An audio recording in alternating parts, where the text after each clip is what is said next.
আপনি ওই ছেলেটার কথা চিন্তা করেন, হাফেজ, আপনারা ভিডিও দেখছেন, রিফিউজি ক্যাম্পের ভিতরে আগুনে পড়ে মারা গেছে। ছেলেটার নাম ছিল শাবান, কোরআনে হাফেজ, সফটওয়্যার ইঞ্জিনিয়ারিং নিয়ে পড়তেছিল। আপনারা রুহ আর রুহ রিমের কথা চিন্তা করেন, ওই যে ছোট্ট মেয়েটা বিল্ডিং ধসে গেছে, মারা গেছে, তার দাদা তার ডেড বডি বুকে নিয়ে বলতেছে রেম, রুহ আর রুহ।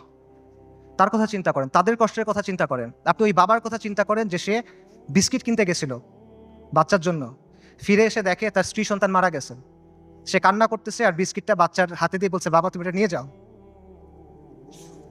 আপনি মার কথা চিন্তা করেন যে বাচ্চার জন্য আটা আনতে গেছে, কারণ বাচ্চা ক্ষুধায় কাঁদতেছে, বুঝে না তো, আটা আনতে গেছে, এসে দেখে সবাই মারা গেছে। আপনি হিন্দ রজাবের কথা চিন্তা করেন, 6 বছর বয়সী মেয়ে, ওরা গাজা থেকে পালায় যাওয়ার চেষ্টা করতেছিল 7 জন পুরা ফ্যামিলিতে। ইসরায়েলি ট্যাঙ্ক ওদের ঘিরে ফেলছে, গুলি করছে, সবাই মারা গেছে, ও বেঁচে আছে।